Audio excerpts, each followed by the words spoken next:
요한복음 18장 36절부터 37절까지 말씀 다 찾으셨으면 같이 합독하도록 하겠습니다. 시작. 예수께서 대답하시되 내 나라는 이 세상에 속한 것이 아니니라.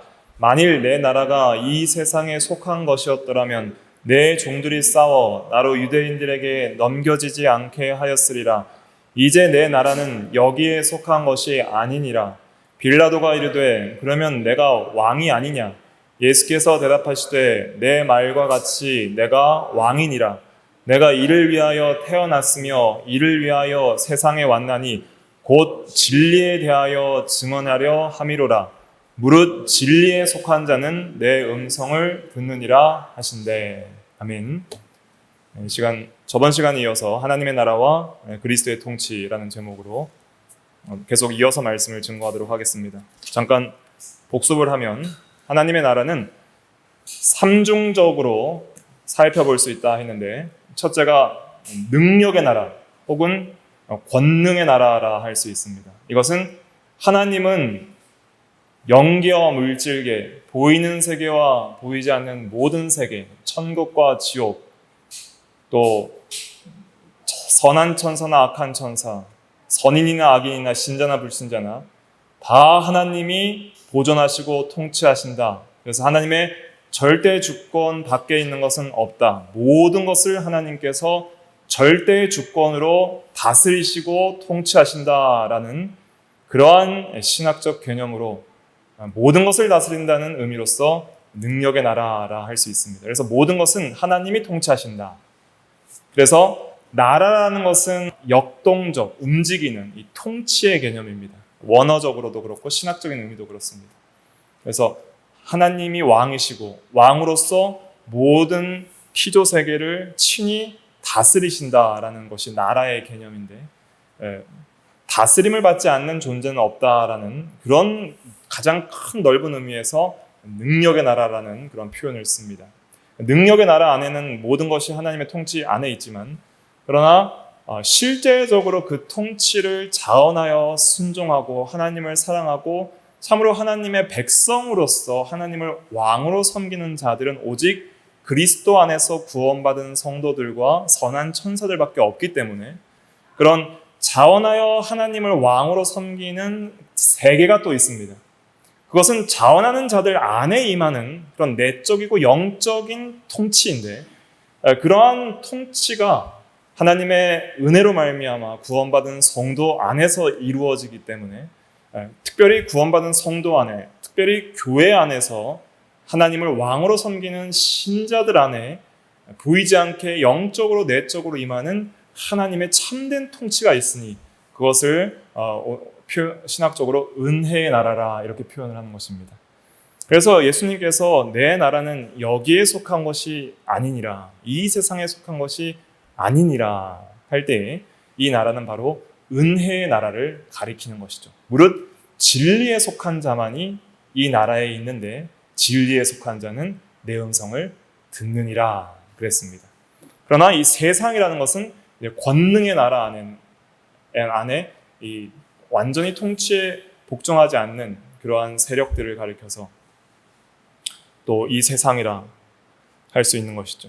세상 전체는 하나님의 통치 안에 있지만 그 세상 안에는 은혜의 나라에 속한 자들도 있고 사탄의 나라에 속한 자들도 있는 것이죠. 그래서 이 세상은 크게 영적으로는 두 나라가 있는 것이죠. 그 은혜의 나라도 있고 사탄의 나라도 있습니다. 그러나 은혜의 나라나 사탄의 나라나 둘 다 하나님의 어느 나라 안에 있는 거예요? 능력의 나라와 권능의 나라 안에는 있는 거예요. 마귀도 하나님의 통치권 밖에 벗어나서 행동할 수가 없습니다. 그리고 이 영광의 나라라는 건 무엇이냐면, 이 은혜의 나라가 점점 확장되다가 마지막 때 이제 예수님 재림하실 때 이루어질 완전한 회복된 하나님의 통치가 완전하게 세상 나라에 완전하게 임하는 그 세계를 가리키는 것이죠. 그러니까 어떤 자들도 하나님의 통치에 복종하지 않는 자가 없이 악한 자들은 완전한 그 심판, 하나님의 나라와 그 왕의 임함을 통해서 이루어지는 것은 이제 다음부터 또 살펴보겠지만 크게 두 가지거든요. 신학적으로 구원과 심판이 항상 임해요. 메시아인 왕의 오심과 그 다음에 그 하나님의 통치를 통해서 이루시는 큰 두 가지는 구원과 심판입니다. 그래서 자기 백성은 구원하시고 악한 자들은 심판하시는 것이죠. 그것이 구약의 선지자들의 메시지였어요. 그런데 현재적으로는 그 심판이 지금 지연되고 있기 때문에, 또 구원이 계속적으로 확장되고 있기 때문에 그 은혜의 나라가 확장되고 사탄의 나라가 점점 또 심판의 지연 가운데 존재하고 있는 것이죠. 그러나 영광의 나라가 오시면 이 모든 세상의 모든 나라가 이제는 하나님의 통치권 밖에 복종하지 않는 나라가 없이 모든 악인들은 완전한 심판으로 복종시키셔서 형벌하셔서 하나님의 영광을 드러내시고, 공의와 심판의 완성을 통해서 심판 완성, 공의를 드러내시고 심판을 완성함을 통해서 하나님의 영광을 드러내시고, 또 성도들은 구원 완성을 통해서 하나님의 사랑과 하나님의 영광을 드러내시겠죠. 그래서 영광의 나라가 임하면은, 지금 현재 우리가 은혜의 나라에 있을 때는 우리가 이렇게 교회에서 예배를 드려도 막 그리스도의 영광이 어떤 가시적인 현현이나 육체적으로 어떤 부활체의 영광이나 우리가 이런 게 잘 안 보이잖아요. 그러니까 믿음의 눈으로만 그냥 믿음의 눈으로 말씀으로 보는 거예요. 하나님의 살아계심과 앞으로 오실 그리스도의 영광과 영광의 나라와 영원한 천국의 세계와 그 의로서 악인들을 심판하시고 우리 신자들을 영원히 구원하실 그러한 놀라운 은혜의 세계를 소망 가운데 우리가 멀리서 이제는 믿음의 눈으로 바라보고 있는 것이죠. 근데 영광의 나라가 임하고 그리스도의 재림 이후에는 우리가 직접 이제 눈으로 보게 될 거예요. 직접 그 영광을 보고 주님을 눈으로 보고, 이제는 이 옛 하늘과 옛 땅은 다 사라지고 새 하늘과 새 땅으로 말할 수 없는 영광스러운 세계로 다시 물질 세계도 새롭게 될 것이고요. 우리의 육체도 새롭게 될 것이니까 그때 우리가 맞이할 영광의 나라는 가히 상상할 수 없고 가히 진리의 말로 계시할 수 없기 때문에 그 영광의 나라는 성경에서는 매우 침묵하고 또 이렇게 가리워져 있습니다. 감히 이 진리의 말씀을 우리에게 가르칠 수 없을 정도로 무엇을 상상하는 그 이상의 나라이기 때문에 침묵하는, 천국에 대해서 많은 부분이 계시적으로 가리워져 있다 하는 것이죠. 그래서 우리는 그냥 소망 가운데 바라보는 거예요. 무엇을 생각하든지 그 이상일 것이라는 것만 우리가 알고 있는 것이죠. 그래서 이제 우리가 이제 알아야 될 것은 무엇이냐면, 현재적으로는 우리가 지금 은혜의 나라에 들어오게 되고요. 그리고 그 은혜의 나라가 확장되어 가는 가운데 있고, 또 여전히 사탄의 나라도 존재하고 있다. 그래서 먼저 우리가 은혜의 왕국에 대해서, 그 성경은 은혜의 왕국에 대해서 아주 상세하게 가르치고 있는 것이죠. 그 왕국의 삶이 어떤지, 현세적인 하나님의 나라를 잘 일어나고 또 미래적 하나님의 나라를 소망해 나가야 되는데, 먼저는 우리가 저번 시간에도 살펴봤지만은 이 세상에는 그 세상 임금이 있다는 것을 또 살펴봤죠. 이 세상은 하나님께서 은혜로 통치하는 그러한 은혜의 나라도 있지만은 또 세상 임금, 마귀의 나라도, 사탄의 나라도 있는 줄 우리가 살펴봤는데, 요한복음 16장 11절에 보면 이 세상 임금이 심판을 받았습니다 할 때 마귀를 세상 임금이라 이렇게 표현을 하고 있고요. 또 요한일서 5장 19절을 같이 읽어볼게요. 시작. 또 아는 것은 우리는 하나님께 속하고 온 세상은 악한 자 안에 처한 것이며, 여기 프린트에는 없습니다. 온 세상은 악한 자 안에 처했다 할 때 이 악한 자도 마귀인데 세상 임금과 동일한 것이죠. 그 다음에 에베소서 2장 2절에 보면은 공중의 권세 잡은 자라고 할 때 이 공중은 공기를 가리키는데, 이것이 이 물질계와 이 사상계, 정신계와 물질계를 지배하는 악한 마귀의 그런 권세를 가리키는 것이죠. 이 악한 마귀의 권세를 따르는 자들은 세상 풍조를 따르고, 그 다음에 죄악 가운데, 그 가운데 행하여 하는 것은 죄 가운데 행한다는 거예요. 그래서 우리가 그리스도의 왕권과 그리스도의 나라를 배우면서 우리가 깊이 있게 생각해야 될 것은 무엇이냐면, 우리가 예수 믿기 전에는 항상 세상 임금인 마귀에게 속하였고 마귀를 따라 살고 죄 가운데 종로를 타는 자였다. 그래서 우리가 죄 가운데 지배를 받고 마귀의 유혹을 따라 세상 풍조를 따라 불순종의 아들 가운데 역사하는 영을 따라 살던 우리가 예수를 믿음으로 변화되는 것은 무엇이냐면, 이제 주권이 바뀌는 거예요. 예수님이 나의 주가 되고 예수님이 나의 왕이 되고 예수 그리스도의 통치를 받는 세계에 들어가는 것이 그것이 천국 시민의 자격이요 구원의 은혜인 것입니다. 그래서 내가 참으로 주님을 왕으로 섬기고 있는가 이걸 점검해 봐야 돼요. 나의 삶의 주인은 누구예요? 예수 그리스도예요. 그리스도. 성도에게는. 그런데 마귀는 자기를 섬기라고 하지 않습니다. 마귀는 누구를 섬기라 그래요? 너를 섬기라 그래요. 너를. 네가 선악을 알게 하는 나무를 따먹는 날에는 네가 눈이 밝아 하나님과 같이 되어 선악을 알 줄을 하나님이 아십니다. 네가 하나님같이 되라. 이건 마귀의 유혹이에요. 네 인생의 주인이 네가 되라. 네 중심으로 네가 원하는 대로 살아라. 이것이 마귀의 유혹이고 하나님의 뜻은 하나님의 통치에 순종하고 복종하라. 그리스도의 통치에 복종하라. 그것이 참으로 생명이요 그것이 참으로 은혜의 세계요 평강의 세계다 하는 것을 진리는 선포하고 있는 것이죠. 그래서 이 신구약 성경 전체에는 왕권이라는 사상을 중심으로 봤을 때에는 이 신구약 성경 전체의 이야기의 핵심은 뭐냐면 왕은 누구인가 하는 그런 이야기입니다.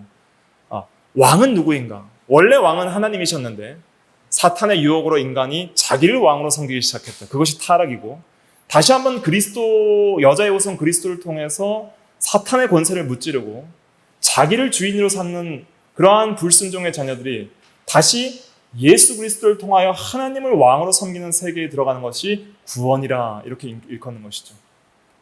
그래서 우리는 우리 자신을 섬기지 말고 하나님을 온전히 섬겨야 되는데 예수 그리스도를 믿음으로 주님을 나의 주님으로 섬기는 그러한 신앙으로 돌아갈 때 비로소 우리는 예수 그리스도를 나의 왕으로 섬길 수 있게 됩니다.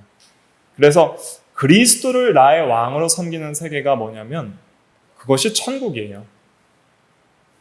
여러분들은 그리스도를 왕으로 섬기고 싶으세요? 안 섬기고 싶으세요? 이게 중요한데 우리의 타락한 본성은 누구를 왕으로 섬기기 싫어해요. 하나님의 말씀을 선포하고 주님의 뜻을 선포해도 내가 싫은 거예요. 내가 싫으니까 내 뜻대로 살고 싶은 거예요. 그러니까 그 천국 생활을 누리지를 못하는 것이죠. 그러니까 자기를 부인하고 자기 십자가를 지고 나를 쫓으라 그랬잖아요. 내가 죽어져야 되는 거예요. 자기 중심과 자기 욕심이 죽어지고 내 정과 욕심은 그리스도와 함께 십자가에 못 박고 나를 왕으로 섬기는 자기 중심이 무너지고 하나님과 우리 주 예수 그리스도를 왕으로 섬기고 그 진리의 통치에 복종할 때 비로소 참된 천국의 은혜와 평강을 누리게 됩니다. 그래서 우리 성도들은 예수 그리스도의 통치에 복종할 때 비로소 참된 기쁨과 평강과 희락과 안식의 세계에 들어간다는 것을 항상 기억해야 됩니다. 그럴 때 왕이신 그리스도께서 우리에게 모든 은혜를 내려주시고 참으로 의의 세계에 거하게 하시는 거예요. 하나님의 나라는 의인이 들어가는 세계요, 의의 세계요. 그렇기 때문에 순종의 세계요, 사랑의 세계요. 진리를 순종하는 자들만이 누릴 수 있는 세계가 하나님의 나라예요. 그래서 왜 오늘날 우리 성도들이 하나님의 나라를 충만히 우리 내적으로 경험하지 못하냐면 아직도 내 속에 이 악한 자기중심의 이 부패성이 남아있어서 그래요.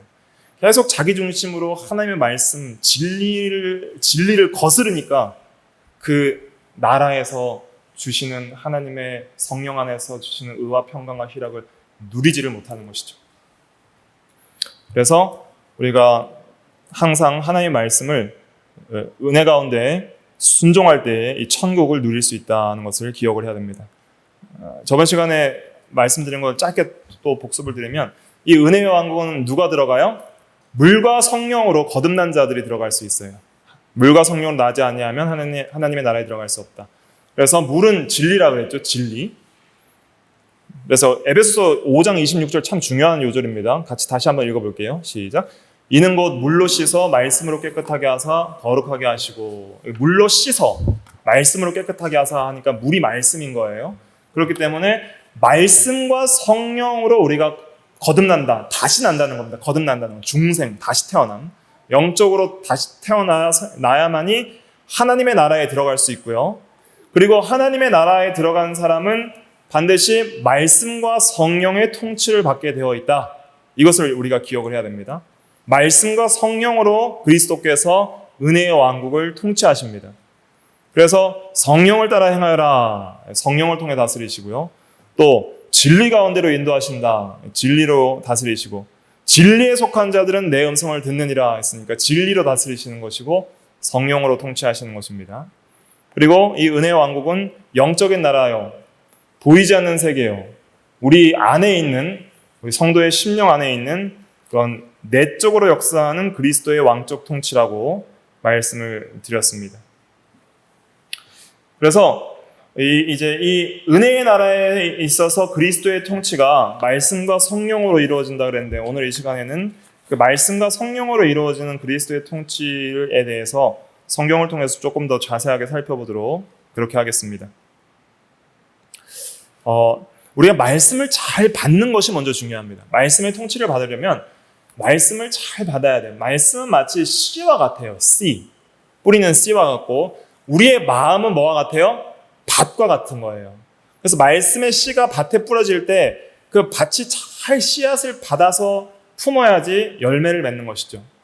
그런데 이 밭에는 4가지 밭이 있다고 그랬습니다. 마태복음 13장 19절 페이지는 3페이지 마태복음 13장 우리 19절부터 23절까지 같이 한번 읽어볼게요. 시작. 아무나 천국 말씀을 듣고 깨닫지 못할 때는 악한 자가 와서 그 마음에 뿌려진 것을 빼앗나니 이는 곧 길가에 뿌려진 자요 돌밭에 뿌려졌다는 것은 말씀을 듣고 즉시 기쁨으로 받되 그 속에 뿌리가 없어 잠시 견디다가 말씀으로 말미암아 환난이나 박해가 일어날 때에는 곧 넘어지는 자요 가시떨기에 뿌려졌다는 것은 말씀은 들으나 세상의 염려와 재물의 유혹에 말씀이 막혀 결실하지 못하는 자요 좋은 땅에 뿌려졌다는 것은 말씀을 듣고 깨닫는 자니 결실하여 어떤 것은 100배, 어떤 것은 60배, 어떤 것은 30배가 되느니라 하시더라. 네. 밭의 종류가 4가지가 있는데 첫째는 길가, 둘째는 돌밭, 셋째는 가시떨기, 가시밭, 넷째는 좋은 땅. 이것이 다 마음입니다. 마음에 뿌려진. 여기 보니까 그 마음에 뿌려진 것을 그랬죠. 마음에 뿌려진 것을. 씨는 마음에 뿌려지는 것입니다. 첫째, 길가는 무엇이냐면 말씀을 듣고 그냥 바로 즉시 잊어버리는 자예요. 그래서 말씀을 전혀 새겨듣지 않는 사람. 그런 사람은 악한 자, 즉 새인데 마귀가 와서 즉시 그 뿌려진 것을 물어간다는 거예요. 빼앗아 간다는 것입니다. 돌밭은 어떤 것이냐면 이 큰 바위가 있는데 바위 위에 얕은 흙이 있는 그런 것이 돌밭입니다. 그래서 돌밭에 뿌려지는 것은 말씀을 듣고 즉시 기쁨으로 받은 거예요. 받아서 이렇게 싹은 나요. 근데 뿌리가 없어요. 그것은 아직 완전한 생명 있는 믿음, 참된 믿음으로 그것을 받았다는 것이 아니죠. 우리가 예수 그리스도를 믿으면 구원을 받는다, 복 받습니다, 천국에 갑니다 하는 말씀은 참 좋잖아요. 그러나 예수를 믿음으로 무릇 경건하게 살고자 하는 자는 박해를 받고 우리가 죄와 싸워 이겨야 되고 세상의 유혹과 타협하지 말아야 되고 진리의 군사로서 힘써 싸워야 된다는 그런 이 싸움의 면들 또 성화의 면들을 가르치면 그건 싫은 거예요. 그래서 좋은 것은 받았다가 환난이나 박해가 일어날 때에는 넘어지는 거예요. 그러니까 햇빛이 뜨거울 때에는 뿌리가 없는 그런 싹은 즉시 말라버리는 것처럼 참된 생명이 없는 자는 죽는다는 것이죠. 그래서 길가나 돌밭은 원리적으로는 이 불신자들의 마음 상태를 가리키는 것이죠. 길가는 아예 믿지 않는 불신자, 돌밭은 그 형식적인 신자죠. 교회는 나오나 환난의 때에 교회를 떠나는 자, 참된 신자가 아닌 자, 가룟 유다와 같은 자라 할 수가 있겠습니다. 그 다음에 가시떨기는 신자고 좋은 땅도 신자예요. 그러나 가시떨기는 육신에 속한 그러한 면들이 많은 신자고 좋은 땅은 경건한 신자라 할 수가 있겠죠. 가시떨기에 뿌려졌다는 것은 말씀을 들었어요. 그리고 싹도 나고 뿌리도 내렸어요. 생명이 살아있어요. 아직 죽지 않았습니다. 길가나 돌밭은 죽었죠. 그 씨가 생명력을 잃어버렸고 죽었어요. 그러나 가시떨기에 있는 씨는 싹이 텄고 식물이 자라고 있고 여전히 살아있어요. 살아있으나 가시떨기가 기운을 막아 결실하지 못하게 열매 맺지 못하게 하는 것처럼 세상의 염려, 재물의 유혹, 또 마가복음에는 기타 욕심이 들어와 말씀이 막혀 결실하지 못한다 그랬습니다. 그래서 우리가 성도라 할지라도 왜 천국을 누리지 못하냐면 천국 말씀을 들어도 내 속에 여전히 이 자기 중심이 있는 거예요. 세상의 염려, 무엇을 먹을까, 무엇을 마실까, 무엇을 입을까 염려하지 말라. 이것은 이방인들이 구하는 것이요 하늘 아버지께서는 너희가 있어야 할 것을 이미 아시느니라. 너는 먼저 뭘 구하라 그랬어요? 그의 나라와 그의 의를 구하라. 하나님의 통치와 하나님 앞에 의로운 삶, 그리스도의 의와 의의 세계를 구하고 의롭게 살기를 원해라. 그런데 그거는 원하지 않고 하나님의 진리의 말씀을 듣는 건 원하지 않고 어떻게 살까? 그 세상 염려가 있으면 뭘 버리는 거예요? 말씀을 버리는 거예요. 세상 염려 때문에 두려워서 죽을까 봐 진리를 순종하지 않는 것이죠. 말씀 지키고 어떻게 살아? 내 힘으로 이렇게 살아야지 하고 염려하고 재물의 유혹에 돈 욕심에 우리가 말씀이 막혀서 그 말씀의 통치를 받지 못하니까 열매를 맺지 못하는 것이죠. 이 열매는 천국 열매이죠. 근데 좋은 땅에 뿌려졌다는 것은 말씀을 듣고 깨닫는 자니, 깨닫는 것이 중요합니다. 이 모든 것을 깨닫느냐, 마태복음 13장 마지막 결론이 뭐냐면 예수님께서 깨닫느냐를 물어보십니다. 깨닫느냐. 51절에 보면 13장 51절에 이 모든 것을 깨달았느냐 하시니 대답하되 그러하오이다 그랬습니다. 깨닫는 것이 중요합니다. 깨닫는 것은 말씀을 믿고 그 말씀을 심령에 성령으로 새기는 걸 가리키는 것이죠. 참으로 그것이 진리임을 깨닫고 그 말씀을 영접하여 붙드는 거예요. 그 말씀의 의미를 깨닫고 믿음으로 그것을 말씀과 진리가 믿음으로 연합되는 거예요. 진리를 믿는 것은 참 신기합니다. 이 진리는 살아있는 능력 있는 하나님의 말씀이기 때문에 믿는 자 가운데 그 말씀이 심겨지고 믿는 자 가운데 뿌리가 박히고 그리고 그 말씀이 믿는 자 가운데 그 말씀이 그 심령 속에 새겨지는 거예요. 우리 한번 찾아볼까요? 히브리서 4장 2절 프린트에는 없습니다. 성경 한번 찾아보세요. 히브리서 4장 2절 1절부터 3절까지 한번 읽어볼게요. 1절부터 3절까지 1절부터 3절 의미를 생각하며 읽어보겠습니다. 시작. 그러므로 우리는 두려워할지니 그의 안식에 들어갈 약속이 남아있을지라도 너희 중에는 혹 이르지 못할 자가 있을까 함이라. 그들과 같이 우리도 복음 전함을 받은 자이나 들은 바 그 말씀이 그들에게 유익하지 못한 것은 듣는 자가 믿음과 결부시키지 아니함이라. 이미 믿는 우리들은 저 안식에 들어가는도다. 그가 말씀하신 바와 같이 내가 노하여 맹세한 바와 같이 그들이 내 안식에 들어오지 못하리라 하셨다 하였으나 세상을 창조할 때부터 그 일이 이루어졌느니라. 네. 여기 보면 듣는 자가 믿음과 결부시키지 아니함이라 그랬잖아요. 말씀을 들으나 들은 바 그 말씀이 유익하지 못한 것은 듣는 자가 믿음과 결부시키지 아니함이라. 믿지 않으니까 깨닫지 못하는 거예요. 믿음은 영혼의 눈입니다. 영혼의 눈, 영혼의 귀, 영혼의 귀, 영혼의 눈, 영혼의 입, 영혼의 발, 전부 믿음이에요. 믿는 자는 듣는 자이고 그리스도를 먹는 자이고 그리스도를 보는 자이고 그리스도의 말씀대로 걸어가는 자예요. 그걸 전부 믿음을 여러 가지로 표현을 하는데요.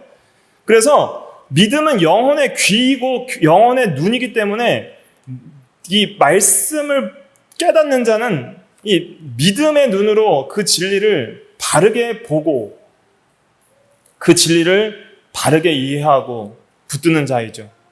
그런 자가 천국의 안식을 누린다는 거예요. 안식에 들어가지 못하는 이유가 무엇이냐? 천국의 안식을 누리지 못하는 이유가 무엇이냐? 듣는 자가 믿음과 결부시키지 아니함이라.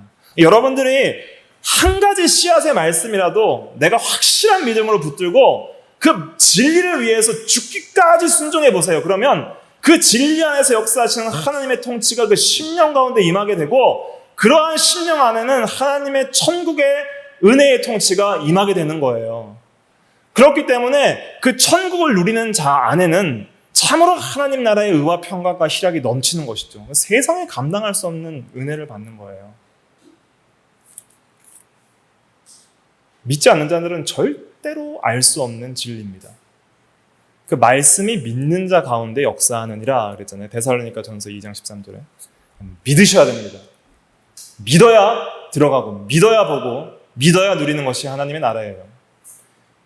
진리와 성령으로 거듭난다는 것은 믿음으로 거듭난다는, 믿음으로 진리와 성령으로 거듭나 하나님의 나라를 본다.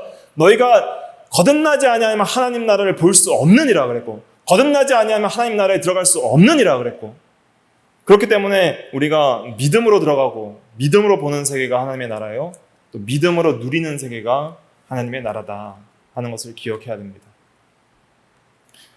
천국은 죽어서 가는 곳이 아니에요. 성도가 죽어서 영광스러운 천국에 가는 것은 일부 맞지만은, 천국은 죽는 자가 가는 곳이 아니라 믿는 자가 가는 곳입니다. 천국은 거듭난 자가 가는 곳입니다. 그렇기 때문에 천국은 믿는 즉시 들어가는 것이고, 거듭난 즉시 현세적으로 은혜의 왕국에 들어가는 거예요. 그렇기 때문에 천국은 현재성과 미래성, 양면성이 있습니다. 그것도 앞으로 계속 살펴보겠습니다. 그런데 천국은 현재적으로 진리와 성령으로 통치하시는 그리스도의 왕국에 들어가는 것이고, 그리고 그 현재적인 은혜의 왕국이 우리 육체의 죽음으로 영혼이 먼저 영광의 나라에 들어가고, 예수 재림하실 때 우리 몸이 부활해서 완성된 이 물질계와 새하늘과 새 땅과 영계 전체가 완전한 영광의 나라에 우리가 들어가게 되는 거예요. 그래서 우리가 진리를 순종하는 것이 참 중요합니다. 그런데 이 진리가 어디에 새겨지냐면, 항상 이걸 우리가 기억해야 됩니다. 우리는 진리로 통치를 하시려면 하나님의 계명과 법을 우리의 마음에 새겨야 되는데, 하나님께서 성령을 통해서 진리의 말씀을 우리의 마음에 새긴다 그랬어요. 그래서 예레미야 31장 33절만 한번 같이 읽어볼까요? 시작. 그러나 그날 후에 내가 이스라엘 집과 맺을 언약은 이러하니 곧 내가 나의 법을 그들의 속에 두며 그들의 마음에 기록하여 나는 그들의 하나님이 되고 그들은 내 백성이 될 것이라. 여호와의 말씀이니라. 이 마음의 법을, 나의 법을 그들 속에 두고 마음에 기록한다 그랬죠? 자, 법이 마음에 기록되면 그 법의 통치를 받아요, 안 받아요? 받아요. 그 법의 통치를 받는 그것이 무슨 양심이에요? 성경에서 선한 양심 혹은 신앙 양심이라고 하는데, 성경은 이 마음에 기록된 성령으로 기록된 하나님의 법을 가리켜서 선한 양심이라고 이렇게 표현합니다. 선한 양심이에요. 양심은 마음에 기록된 법인데, 특별히 성령을 통해서 우리 가운데 기록된 그 법이 선한 양심이에요. 디모데전서 1장 19절에 보면 믿음과 착한 양심을 가지라. 이제 개역 개정에는 착한 양심이라고 했죠. 착한 양심을 가지라. 어떤 이들은 이 양심을 버렸고 그 믿음에 관하여 파선하였느니라. 참으로 진리를 믿는 사람은 착한 양심, 선한 양심을 가진다는 거예요. 그러면 이 마음의 법을 누가 기록해요? 자, 진리의 법을 우리 마음속에 새기는 분이 누구예요? 성령인 거예요. 그래서 말씀과 성령으로 거듭난 자고 말씀과 성령으로 통치받는 자가 천국 시민이에요. 고린도후서 3장 3절은 성령이 기록했다는 말을 잘 증거하고 있죠. 고린도후서 3장 3절 같이 읽어볼게요. 시작. 너희는 우리로 말미암아 나타난 그리스도의 편지니 이는 먹으로 쓴 것이 아니요 오직 살아계신 하나님의 영으로 쓴 것이며 또 돌판에 쓴 것이 아니요 오직 육의 마음판에 쓴 것이라. 예, 마음판에, 이제 과거에는 그 돌판에 십계명을 기록했죠. 그러나 이제는 참으로 영적으로 그리스도를 믿는 자에게는 마음판에 살아계신 하나님의 영으로 쓴다 그랬습니다. 이것이 중요합니다. 우리는 그리스도의 편지입니다. 그러니까 우리를 통하여 그리스도가 읽혀져야 되는 거예요. 아무개를 보면 그리스도가 읽혀지고 그리스도의 성품과 그리스도의 삶이 보여야 되는 것이죠. 그렇기 때문에 우리 마음속에는 그리스도의 말씀과 그리스도의 법이 새겨져야 되는 것이죠. 성령께서 이것을 새기는 거예요. 그래서 간절히 성령의 은혜를 구해야 됩니다. 진리의 영이시여 우리의 마음속에 진리의 법을 새겨주시고 그 법을 따라 순종하게 하여 주시옵소서. 근데 마음의 법을 새긴다는 것은 어떤 의미냐면 그 법을 알고 사랑한다는 뜻입니다. 법을 알고 사랑할 수 있는 마음이 된다는 거예요. 그래서 마음의 근본적인 변화는 하나님의 법과 진리가 새겨짐으로써 이루어지는 것인데, 하나님의 법을 사랑하고 알고 순종할 수 있는 것은 내가 이미 하나님의 법이 마음에 새겨졌다는 뜻입니다. 하나님의 법이 마음에 새겨지기를 간절히 소원해야 됩니다. 이게 중요한 거예요. 그러니까 죄를 안 지으려고 해도 안 지을 수가 없어요. 내 마음에 어떤 뭐가 내 마음속에 가득하기 때문이죠.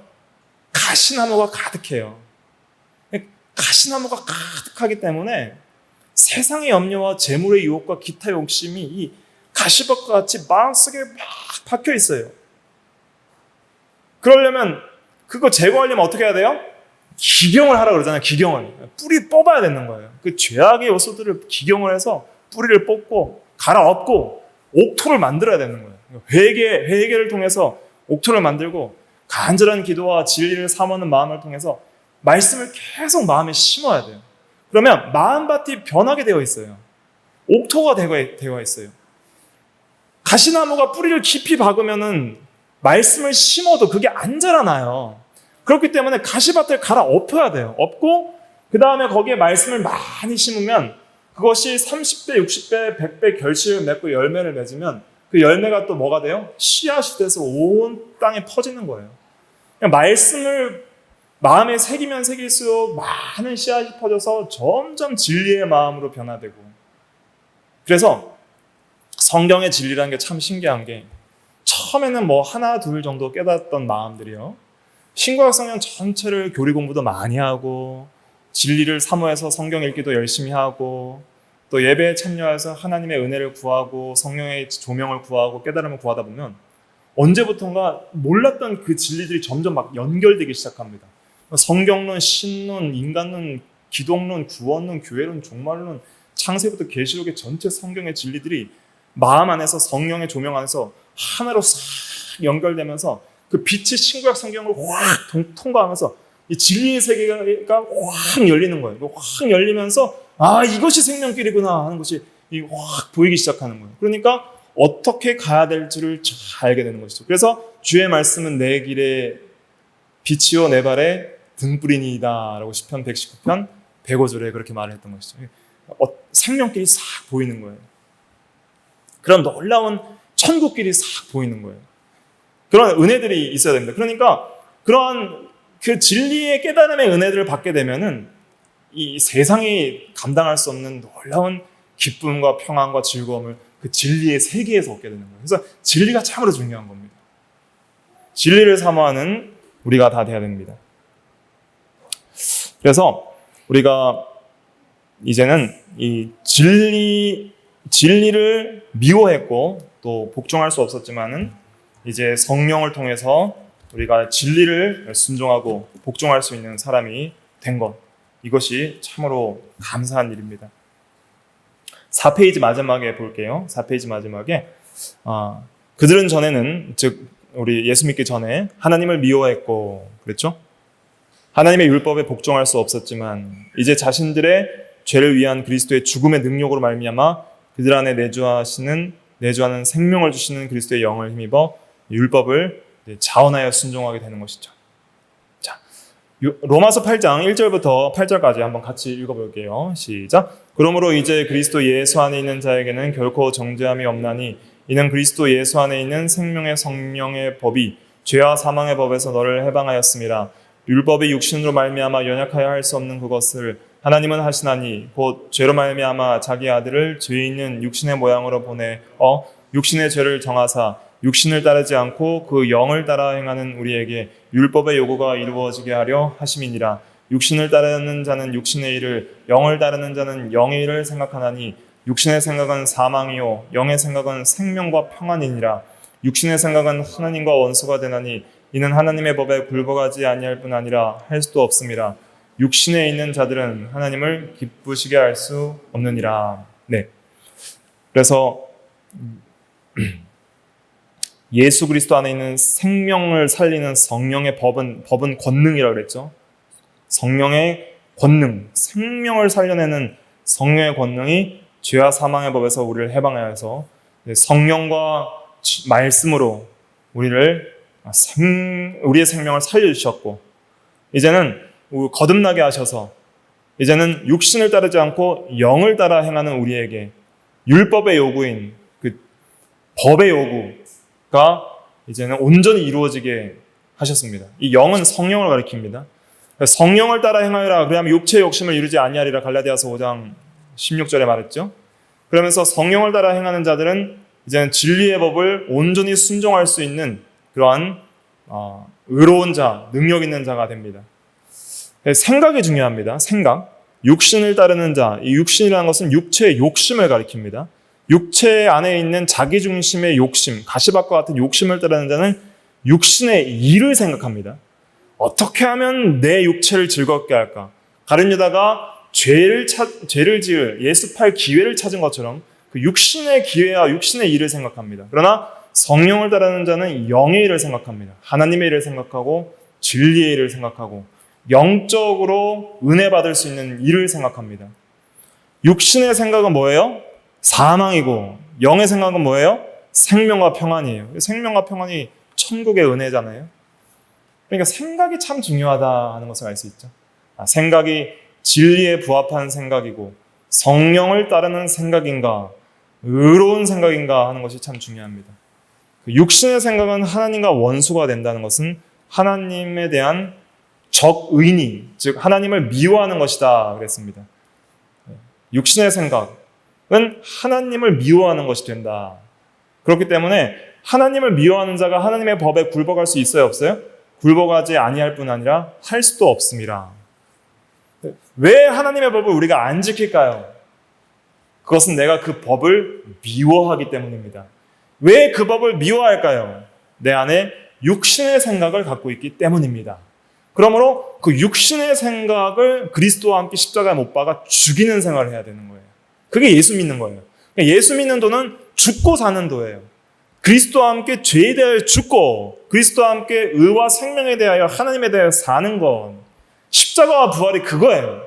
그냥 십자가 부활 믿으면 그냥 천국 간다가 아니라 십자가와 부활을 믿으면 현재적으로 죄에 대하여 죽고 의에 대하여 사는 삶을 살고 그것이 완성된 나라로 갈 것이고 현재성과 미래성이 동시에 있는 것입니다. 육신에 있는 자들은 절대 천국을 누릴 수가 없고 하나님을 기쁘시게 할 수가 없습니다. 그래서 우리가 이런 소망을 가져야 됩니다. 이 죄악된 육체의 생각들이 죽어지게 하옵소서. 그리고 진짜 하나님의 법을 그냥 억지로 순종하는 것이 아니라 정말 기쁜 마음으로 순종할 수 있도록 성령께서 우리를 인도하여 주시옵소서. 마음이 변화되지 않는데 어떻게 하나님의 법을 순종하겠어요? 해보니까 안 돼요. 안 되더라니까요. 안 됩니다. 목사도 안 되고요. 장로도 안 되고 집사도 안 되고 다 육신의 생각을 갖고 있기 때문에 그 생각을 버리지 않는 이상 안 되고 성령의 인도를 받지 않는 이상 안 되는 거예요. 그렇기 때문에 이 복음이라는 것이 이렇게 능력이 있는 거예요. 안 되는 걸 되게 하는 거예요. 사람으로는 할 수 없을 때 하나님은 모든 것을 할 수 있느니라. 낙타가 바늘귀로 들어가는 것보다 부자가 천국에 들어가는 것이 어렵다 그랬잖아요. 그러나 안 되는데 하나님은 하시는 거예요. 구원은 이루시는 거예요. 성령의 능력을 구해야 됩니다. 성령께서 우리의 육체의 욕심을 죽여주시고 죄에 대해 죽게 하시고 영을 따라 영의 생각으로 생명과 평안을 누리게 하여 주시옵소서. 간절한 기도가 우리에게 필요한 것이죠. 그래서 우리가 기도가 참 중요해요.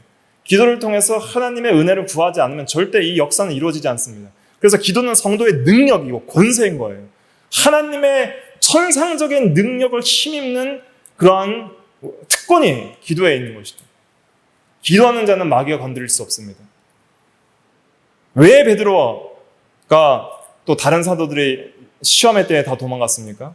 예수님께서 겟세마네 동산에서 땀방울이 핏방울이 되도록 기도하시는데 기도하지 않았기 때문에 그들은 시험에 넘어졌던 것이죠. 시험에 들지 않도록 깨어 기도하라. 마음이 있는 원이로되 뭐가 약하도다? 육신이 약하도다. 육체의 생각, 자기중심, 자기를 사랑하는 마음들이 있으니까 기도가 안 되는 거예요. 기도하는 우리가 돼야 됩니다. 그 다음에 그래서 이제 마칠 텐데 마지막으로 이것만 살펴보고 마치겠습니다. 이 도덕에 있어서도 이 세상 도덕과는 다르게 이 복음적인 거룩의 주된 세상적인 도덕과 복음적인 거룩의 주된 차이는 무엇이냐면 이 참된 복음적인 거룩은 그리스도와의 연합으로 말미암는 겁니다. 그러니까 그리스도께서 우리 안에 계시고 우리의 삶을 통치하시고 그리스도가 우리의 머리가 되시고 그리스도가 우리의 왕이 되시고 그리스도가 나의 모든 것이 되실 때 우리는 참으로 거룩한 삶을 살 수가 있는 것입니다. 그래서 그리스도는 우리의 의와 거룩과 구원과 지혜이시다라는 것을 항상 기억해야 됩니다. 그리스도가 포도나무에 우리는 가지예요. 그리스도는 머리고 우리는 몸이에요. 그렇기 때문에 그리스도 안에 있고 그리스도를 사랑하고 그리스도 안에 있는 것은 뭐예요? 그리스도를 믿고 그리스도를 사랑하는 신자의 그 내적 마음에서 이루어지는 세계예요. 그리스도 안에 있는 것은. 그렇기 때문에 우리가 그리스도 안에서 그리스도와 연합되어 그리스도를 더 깊이 사귈 때에 우리에게 의, 거룩, 구원, 또 지혜가 이루어지는 것입니다. 고린도전서 1장 30절 읽고 마칠게요. 같이 읽어보겠습니다. 시작. 너희는 하나님으로부터 나서 그리스도 예수 안에 있고 예수는 하나님으로부터 나와서 우리에게 지혜와 의로움과 거룩함과 구원함이 되셨으니. 그러니까 세상 도덕이 참된 도덕이 되지 못하는 이유는 무엇이냐면 참된 의와 거룩은 누구께 있는 거예요? 그리스도 안에 있는 거예요. 그리스도 안에. 그러니까 그리스도를 믿음으로 그리스도를 내 안에 모실 때에 비로소 나는 의롭게 됩니다. 법적 의인일 뿐만 아니라 실제적인 의와 거룩은 그리스도를 통해서 우리에게 주어지는 구원의 은혜예요. 구원의 은혜. 이 구원의 은혜를 받은 자만이 천국 기업을 누리고 천국을 누리는 거예요. 그리스도를 떠나서는 의도 없고 거룩도 없고 구원도 없고 지혜도 없다. 이걸 깨달아야 됩니다. 지혜가 있어야 진리를 깨닫죠. 의가 있어야 의로운 천국에 들어가죠. 거룩해져야 거룩한 하나님의 나라에 살죠. 구원을 받아야지 천국에 들어가는 것이죠. 그리스도를 가까이 하는 우리가 돼야 됩니다. 그리스도 안에 있으려면 그 마리아와 같이 그리스도를 생명처럼 사랑해야 됩니다. 나의 생명, 나의 구원, 나의 의, 나의 지혜시여. 그래서 우리가 기도할 때 예수 그리스도, 나의 의와 나의 거룩과 나의 구원과 나의 지혜시여 이렇게 기도해야 되는 거예요. 나에게 은혜를 내려주시옵소서. 주님 안에 거하게 하여 주시옵소서. 이런 기도를 진실로 할 수 있는 사람이 그리스도 안에 있는 사람입니다. 그리스도 안에 있는 사람의 특징은 그리스도를 구하는 그 기도를 간절하게 드리고 또 그리스도 안에 있는 하나님의 나라를 구하는 그런 기도를 간절하게 드리는 사람이죠. 우리도 그러한 자들이 다 되어야 되겠습니다. 기도하겠습니다.